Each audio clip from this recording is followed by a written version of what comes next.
much of that day was just absolutely blank.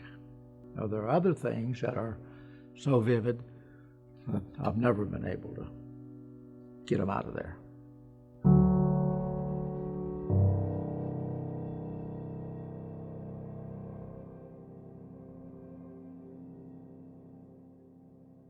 When I hit the beach at Iwo, or we hit the beach at Iwo,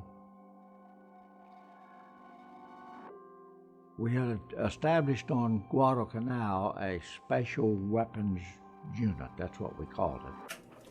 And we had trained for flamethrower and demolition. We had been attempting to take pillboxes, which were numerous, and my commanding officer called for a meeting. He said to me, "Do you think you could do anything with flamethrower on these pillboxes?" I've never known what I said. Some of the fellows, after the campaign, we got back to Guam, some of the fellows said that my response was, "I'll try."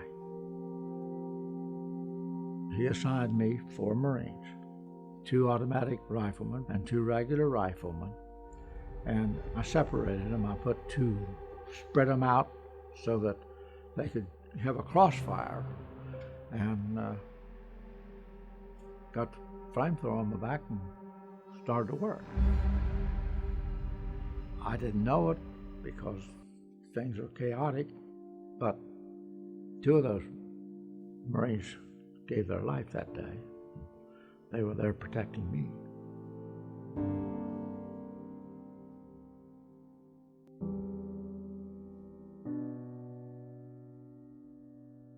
There were 13 of us receiving the Medal of Honor the same day. And of course, President Truman was doing the presentation. They have to read the citation, then they give the president the medal and he puts it around your neck. My body is shaking. That's how scared I was. And he said to me, as he said in many ways, different ways to different people, that he would rather have this medal than to be president. The next day, we had to report to the Commandant of the Marine Corps. I've said I don't know where I was more frightened, with the president or with the Commandant. I think with the Commandant. He meant more to me in the Marine Corps than the president did, you know.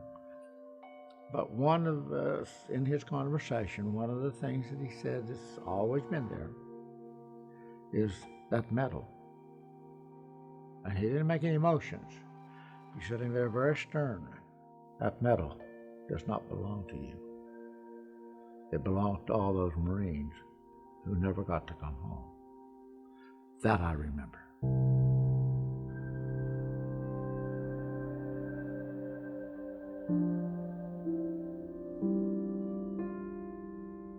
When I first got home, I got a letter from the VA, from the Veterans Administration, saying that I could have a job as a contact representative, and 33 years later I retired.